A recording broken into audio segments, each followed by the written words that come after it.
11:12 en el reloj de la RZ, 11:11 en el reloj de la televisión. Y 11 grados, 6 décimas. No está tan fresco hoy. No, hoy está un poquito mejor, está un poquito mejor. Hoy está un poquito Me acordé mejor. de la gente mayor, ¿viste? Cuando dicen, no, lo dijo en la tele, es así. ¿Viste? Ah, La gente que cree sí. todo lo que dice en la tele, así que el reloj de la tele está bien. El reloj de la tele está bien. Claro, tal Es cual, como que lo dice la tele y está bien. tal cual. Es un lindo día para pensar. Ujú. Y hace un tiempo viendo las redes sociales vi que se presentó un libro sobre neurociencia en la escuela y que lo escribe Andrea, bueno, lo escribió Sí. Andrea Goldín, que es investigadora del CONICET en el Laboratorio de Neurociencia de la Universidad de Di Tella y que creo que la tenemos conectada. Buen ¿Está? día, Andrea. ¿Cómo ¿Qué tal? estás? ¿Cómo están?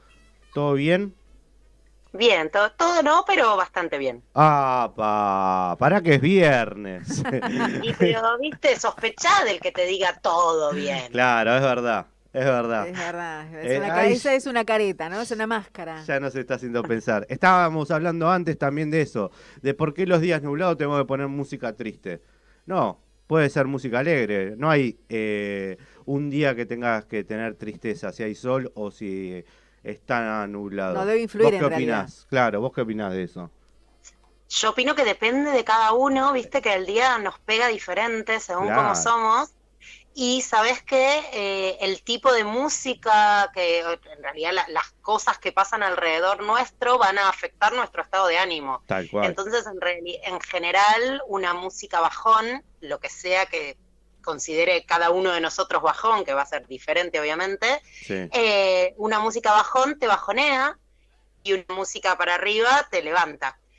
También, viste, a veces uno está triste y tiene ganas de estar triste y se Claro, pone a ver pelis obvio. de llorar y se pone, claro. Sí. Tal cual. Esa cosa que dicen, no seas masoca, pero no, uno No, necesita a bueno, veces quiero ser estar un poco. triste. Claro. Déjame en paz. Quiero escuchar a Ricardo Montaner. Vos por lo general, Bueno, ¿qué qué música sé yo, escuchás? hay límites, no sé. Vos por lo general, ¿qué escuchás?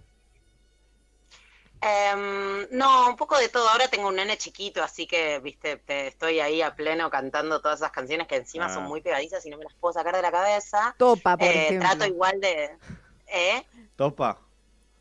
¿Un topa? No, o sea, trato, qué sé yo, no sé, pero canticuénticos, trato como igual de que, no sé, Pesetti, Magdalena Fleitas, Bien, Mariana Baggio, tipo, claro. pero igual, no, y escuchamos, no, escuchamos de todo, y de hecho, no, escuchamos mucha música, le gusta, no sé, le gustan los Ramones, Bien. le gustan los Beatles, De no, como que... hecho, sí, hay música, no sé, hay Nirvana para chicos, Beatles Ajá. para chicos, hay discos, me parece, de eso. Yo no tengo chicos, pero sé que hay. Y mañana en el Conex tocan Ni Locos, que es Sí. una banda que es música para chicos y que son bastante copados. Ayer los Para entrevistamos, toda la así que si familia querés tiene, ir, porque son en realidad Mira, son docentes que buscan justamente cuál es la problemática o los intereses que le gustan a los chicos y a partir de eso hacen canciones. Está muy, muy piola. qué bueno, me voy a fijar, Ujú. gracias. sí, después te pasamos el dato por privado. Bueno, vamos a lo nuestro. Neurociencia en la escuela. ¿Cómo nace este libro? Yo trabajo, soy investigadora del CONICET, como decían, en el área de neurociencias Ujú, desde mucho antes de ser investigadora, desde el segundo año de la carrera.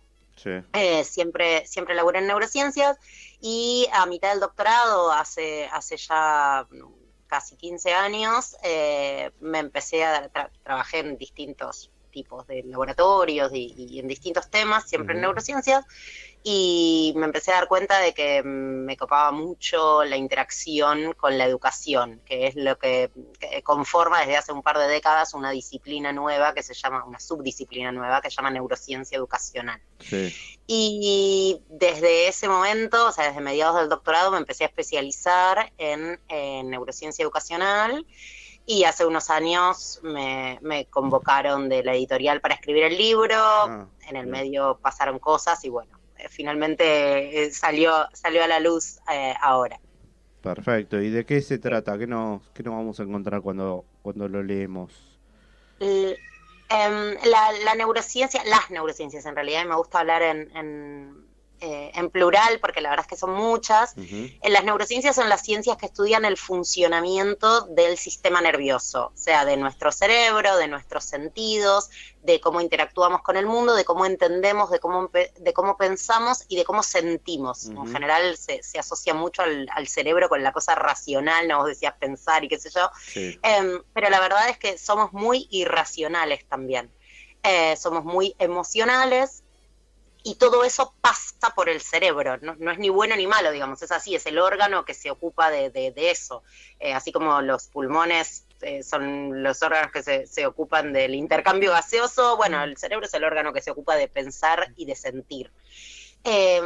Y hay como mucho mito, por ahí también lo decían en un momento, como muchas malinterpretaciones. Sí, en el mejor sentido, que nos llevan a pensar que desde las ciencias exactas y naturales, que es desde donde nos paramos los neurocientíficos y las neurocientíficas para hablar, que desde este lado entendemos a los niños como cerebros con patas y como conejillos de India, ¿no? Y nos tildan mucho incluso de derechosos o de imperialistas, y la verdad es que está muy ajeno a la realidad. Lo que sí entendemos es que el cerebro es el órgano, como les decía, encargado de pensar y de sentir, pero no está aislado. El cerebro está dentro de un cuerpo, que está dentro de una familia, que está dentro de un contexto particular, de una sociedad particular.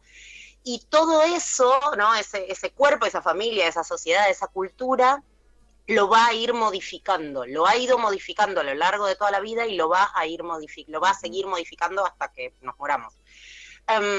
Y entonces ese cerebro que que cada día está siendo modificado por las cosas que nos pasan, por lo que sentimos, por lo que pensamos y por lo que vivimos, ese cerebro es, a su vez, todos los días sigue siendo el encargado de entender y de sentir en el mundo en el que estamos. Sí. Y entonces ahí se da como un círculo, a veces vicioso, a veces virtuoso, donde nos vamos donde vamos incorporando y comprendiendo información y sintiendo información según dónde estamos parados y con quiénes estamos y demás. Y el libro lo que busca es contar un poco estas cosas, pero no desde un punto de vista como dando cátedra, digamos, sí, sino tratando de empoderar, a mí me gusta pensarlo como de empoderar al ciudadano, digamos. Sí. De, bueno, mira, el que va a entender, cuando interactúas con el mundo, el que interactúa principalmente es tu cerebro, adentro de tu cuerpo y todo, por supuesto, pero sí, el que interactúa es tu cerebro. Entonces está bueno entender cómo funciona un poco eso, para estar atento, para no pisar el palito, para saber cuándo desde un medio o una publicidad o una peli o un político o quien fuera te dice algo, para tener algo más de información, de poder decir, che, esto parece razonable o esto pinta re chamullo. Y entonces el libro se llama Neurociencia en la Escuela, es del siglo XXI. Se llama Neurociencia en la Escuela porque habla, ¿no?, de cómo aprendemos y de cómo enseñamos y de qué nos pasa en nuestra cabeza, pero la verdad es que es un libro no solo para educadores y o alumnos. Eso, ¿sabes qué? Te iba a preguntar porque, digo, figura como guía, ¿no? Digo, ¿es una guía para los docentes o también para los papis? Porque, digo, ¿de qué manera se aborda a un nene?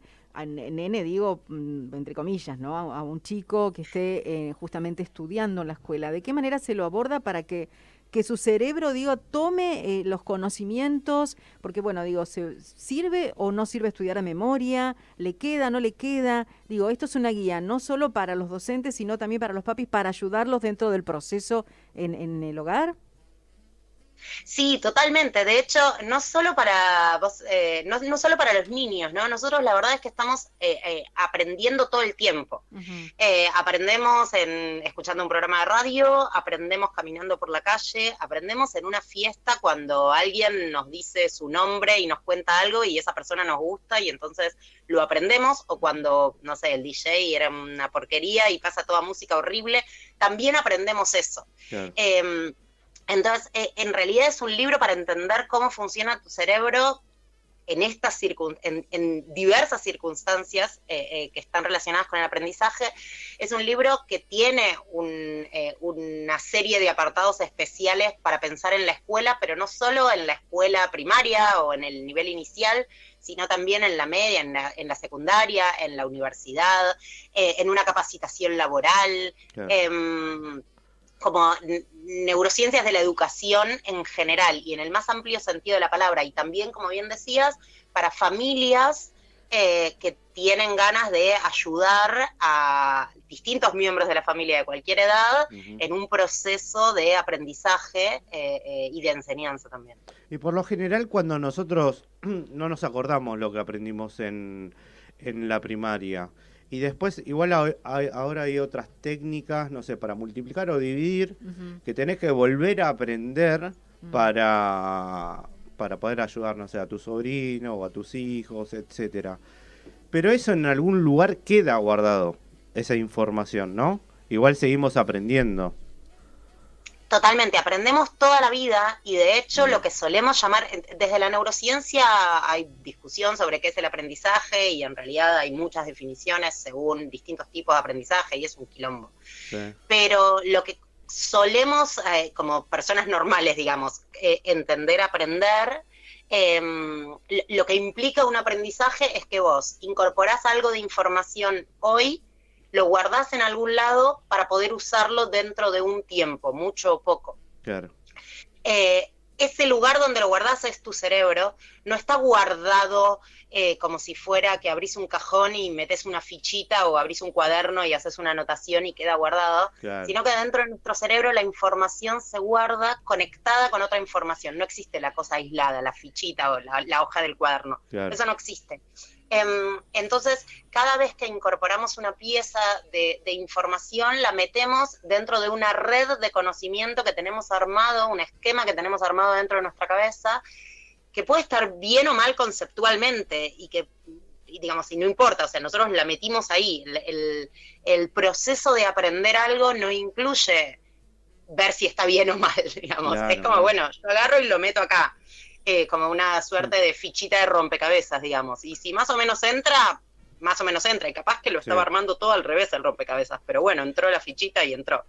Ahí está, el libro habla bastante de esto, ¿no? El rol del docente de acompañar, ¿no? De en qué momentos... el rol del educador, en realidad, no más que del docente, digamos, porque funciona también, como decíamos, para familias. Sí. Pero, bueno, en qué situaciones, sobre todo, estar atentos para ver si eso que se está aprendiendo de modo correcto o no. Y ese correcto va a depender de un montón de cuestiones. Va a depender, obviamente, de la cultura, no es lo mismo y del momento, no es lo mismo hacer una cosa en una situación que en otra. Pero también depende también de esto del aprender de memoria, por ejemplo, que es algo, ¿no?, que antes era como mucho más así, ahora depende en qué contexto. Y ahí hay un problema, porque aprender de memoria hoy por hoy muchas veces se considera como medio ridículo, porque todos tenemos a mano cerca, si tenemos suerte en el bolsillo, pero si no cerca... información infinita, ¿no? Una compu, un celu con acceso a internet, claro, y eso es información infinita. Entonces, aprender de memoria cosas que están ahí, se puede pensar como que no tiene tanto sentido. Y depende para qué queramos aprender, si tiene sentido o no tiene sentido. Y eso también son cuestiones que se plantean en el libro. El libro, de nuevo, no busca dar cátedra, sino hacer pensar, justamente, ¿no? Como decir, bueno, ¿para qué querés hacer esto? Bueno, si querés hacerlo para tal cosa, entonces probablemente, fíjate, tal vez te convenga ir por este lado. O ten en cuenta, no pises el palito. O por lo menos sabé que podés pisar este palito. Aprender de memoria lo que tiene es que conecta bastante mal la información esta, ¿no? Yo te decía antes, bueno, cuando aprendemos algo, hay información que la metemos adentro de una red de conceptos que teníamos armada antes. Y si vos aprendés de memoria sin entender eso que estás incorporando a la red, lo vas a poner donde puedas, donde quede enganchadito. Ujú. ¿Por qué? Porque después tenés la prueba y necesitas que esté disponible. Claro. Si lo pusiste bien, entonces lo pones más o menos y te alcanza para la prueba y aprobás la prueba, pero un tiempo después esa información se perdió porque no estaba Claro. bien enganchada con el resto. Claro, claro. Y eso es lo que nos pasa a todos cuando empezamos a pensar que nos acordamos del colegio o incluso de la universidad o Es verdad. del Hay, terciario, lo que hay fuera. una metodología para llegar más, más acorde al chico, digo, metodología, desde hacerlo pensar, deducir juntos en el aula o va más a lo lúdico. ¿Cómo se llega más al cerebro? De las dos formas. Al cerebro llegás siempre. Si llegaste al cerebro, digamos. Sí. Incluso en ese aprendizaje muy lábil, muy frágil de aprender de memoria los ríos de Europa. Ujú. Pero ahí, digamos, llegaste al cerebro. Si lo que querés es que el aprendizaje se asiente, perdure en el tiempo, claro, y no solo perdure en el tiempo, sino que además, ¿no? Ahí antes hablaban de distintos algoritmos, distintas formas de aprender algo, de entender o no entender. Bueno, no solo querés que perdure, sino querés que realmente haberlo entendido para Sí. poder usarlo el día de mañana en otra circunstancia distinta que no sea la prueba que te puso la senio o el profe. Y entonces,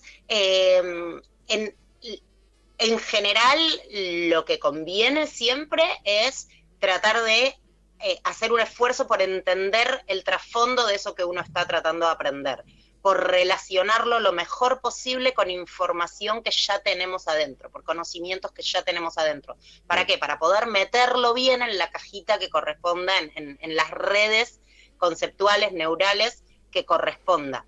Entonces, si hay algo, si hay una pieza de información y vos lográs incorporarla en la red conceptual apropiada, esa cajita va a estar, ese pedacito de información va a estar mucho mejor agarrado y va a perdurar más en el tiempo. Ujú. Y además lo vas a poder, no solo eso, sino que como está agarrado de otros conceptos que vos ya tenías bien agarrados adentro de tu cabeza, el día de mañana cuando quieras evocar esa información, cuando quieras recordar algo de eso, cuando quieras en realidad traerlo para poder usarlo en otro contexto, lo vas a poder hacer más fácilmente porque vas a tener como una suerte de índice, vas a saber dónde está porque lo guardaste en el lugar más o menos correcto. Claro. Si vos lo guardas en cualquier lado donde podés, lo más probable es que no lo guardes fuerte y que entonces en poco tiempo se pierda. Pero incluso si lo hubieras guardado, si por alguna razón lo guardas fuerte, está guardado en cualquier lado, el día que lo necesites, tu cabeza no sabe cómo ir a buscarlo, no sabe dónde está. Claro. De golpe, viste que de golpe decimos como, uy, esto, ¿dónde estaba? Lo tenía re perdido. Bueno, en parte tiene que ver con esto, con cómo se fueron dando naturalmente, porque esto sucede naturalmente, vayamos a la escuela o no, lo queramos o no, lo busquemos o no, nuestro cerebro va guardando la información y conectándola con otras informaciones que tiene adentro. Y también algo muy importante es tanto la nutrición como el sueño y como un montón de factores, ¿no? que implican esto de tener buena atención, buena memoria, entre comillas lo digo, y tener el cerebro como un poco más sano. Es fundamental. Sí, de hecho, perdón, antes mencionaron también el juego. Sí, efectivamente, a ver, el trasfondo, hablamos mucho de esto en el libro, de nuevo, ¿no? Siempre buscando explicar sin palabras demasiado grandilocuentes, sin meter nombres de partes del cerebro, de un modo bastante llano, sí, y con ejemplos cotidianos. Lo que busco en el libro es explicar por qué pasan las cosas que pasan y tirar ejemplos, tipo hay un montón de casos en el libro en el que yo digo, bueno, cerrá el libro y pensá un cachito esto, ¿cómo te parece que debería ser? ¿Cómo te parece que podría ser? Y Y entonces, una de los focos principales, de hecho es un capítulo entero, es, bueno, cómo es que se forman estas redes conceptuales, ¿no? O sea, nuestro cerebro funciona en red, hay un montón de células, neuronas y otras más, que están conectadas entre sí y que en esas conexiones es que están guardados los conceptos y los aprendizajes y los sentimientos y un montón de cosas. Para que se puedan armar esas redes, hace falta energía. Es como que cuando uno arma o cuando uno desarma algo, no sé, a mí me gusta pensar en la analogía con un castillito de ladrillitos. Sí.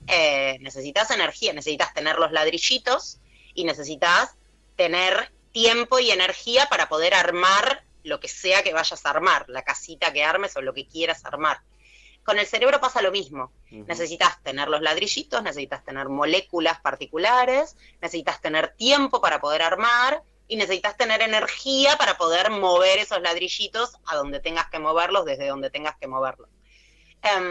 Esos ladrillitos y esa energía te lo da la comida. No vale comer cualquier cosa, de hecho si me buscan en redes o en algunas notas periodísticas, he hablado sobre esto y espero seguir haciéndolo, de por qué es tan importante, por ejemplo, y volviendo, ¿no?, a lo que decíamos antes de que muchas veces nos asocian con, creo que por desinformación, espero que por desinformación, con discursos más de derecha. La verdad es que, por ejemplo, dentro del libro hay un montón de justificaciones desde la neurociencia, de por qué desde el Estado es necesario garantizar, no sé, el acceso a una buena nutrición, claro, a un desayuno nutritivo, por ejemplo. Claro, ¿no? Y principalmente tiene que ver con que si vos no tuviste la suerte de aprender, de comer más o menos bien en tu casa,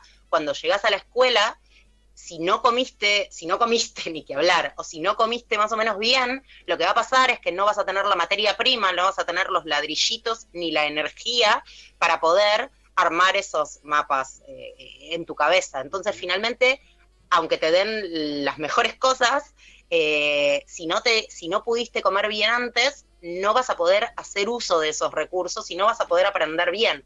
Claro. Y lo que no se aprende, no se aprendió, digamos. Igual que las horas de descanso, ¿no? Que también son primordiales. Digo, para iniciar el día. Exacto. O sea, durante el descanso sucede gran parte de este armado y desarmado que es necesario para aprender, ¿no? De esta puesta y sacada de ladrillitos. Eso sucede mucho, no solamente, también sucede cuando estamos despiertos, pero sucede un montón durante el descanso.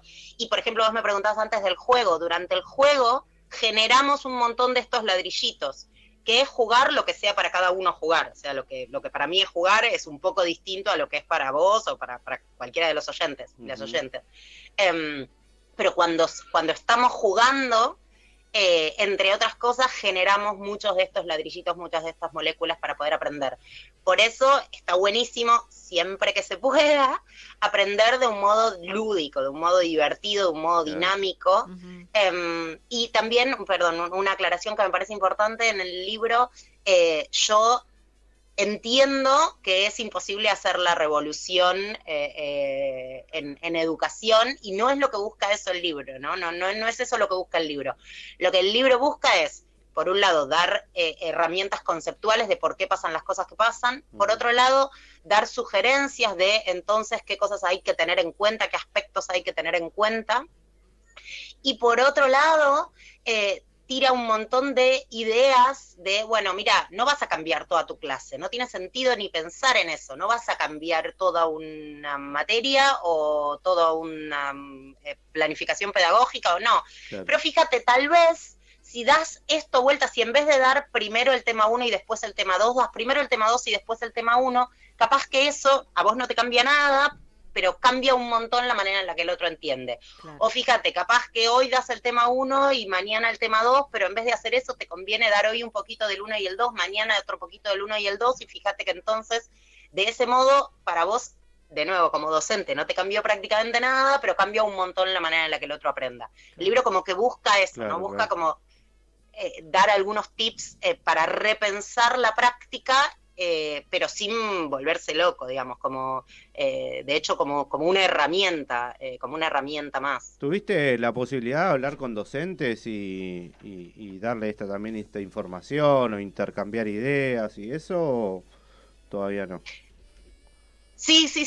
O sea, yo, como te decía, hace mucho ya que laburo en este área y hace bastante también que doy clases y charlas para la comunidad educativa en general, acá y afuera. Y en general son bien recibidas los comentarios. Algo que sucede mucho, que también es por desinformación, por desconocimiento, y porque la neurociencia está de moda y entonces tenés por todos lados gente que te quiere vender cosas, ¿no? El neuro no sé qué, no sé qué, entonces es como, bueno, pará, neuroeducación no, con los pibes no, digamos. Claro. Y la verdad es que una vez que entienden, una vez que logramos establecer un diálogo, yo o nosotros, ¿no? Porque no soy yo sola, somos muchos los que laburamos en esto, muchos y muchas. Una vez que podemos explicar, que nos escuchan, de que en realidad lo que planteamos no es ni que las neurociencias tienen la verdad, ni que los docentes no saben nada, ni que los niños son conejillas de India, sino que simplemente la neurociencia educacional lo pienso y lo pensamos como una herramienta más del montón que tiene un docente o un educador en su caja de herramientas, digamos, para que después el propio educador decida en qué momento usa una herramienta y en qué momento usa otra. Es simplemente dar algo más de información. Y lo que está de fondo y lo que está de trasfondo de todo esto es que cuando aprendemos y cuando enseñamos, el que aprende y el que enseña es nuestro cerebro. De nuevo, en nuestro cuerpo, en nuestro contexto, pero es nuestro cerebro, es ese órgano. Y la verdad es que va a aprender y va a enseñar mejor si está cómodo en la situación en la que lo está haciendo, o si está lo más cómodo posible o lo menos incómodo posible. Y lo que apuntamos y lo que apunta neurociencia en la escuela es a eso, es a contar un poco cómo funciona esto y entonces cómo se puede hacer para tratar de encontrar formas de aprender y de enseñar mejor. ¿A dónde conseguimos el libro Neurociencia en la escuela? Guía amigable. Contanos. Guía amigable y sin bla bla. Y sin bla bla. Sin bla bla, me encantó esa parte. Y sin bla bla. Basta de chamullo. Es de la editorial Siglo XXI. Ajá. Se consigue en la mayor parte de las librerías, en las librerías grandes están todas, en muchas chiquitas también. Y si también, si no, en la página de Siglo XXI se puede conseguir por internet. Excelente. Bárbaro. Andrea, muchísimas gracias. Muy claro todo. Y súper interesante. Y súper interesante, así te felicitamos. Muchísimas gracias por el espacio y bueno, ojalá si lo leen me gustan. Si lo leen y me quieren contar las oyentes, me pueden buscar en redes, Andre Goldín, y seguimos charlando por ahí. Dale, gracias, seguimos hablando. Gracias, un beso grande. Muchas gracias. Hasta luego.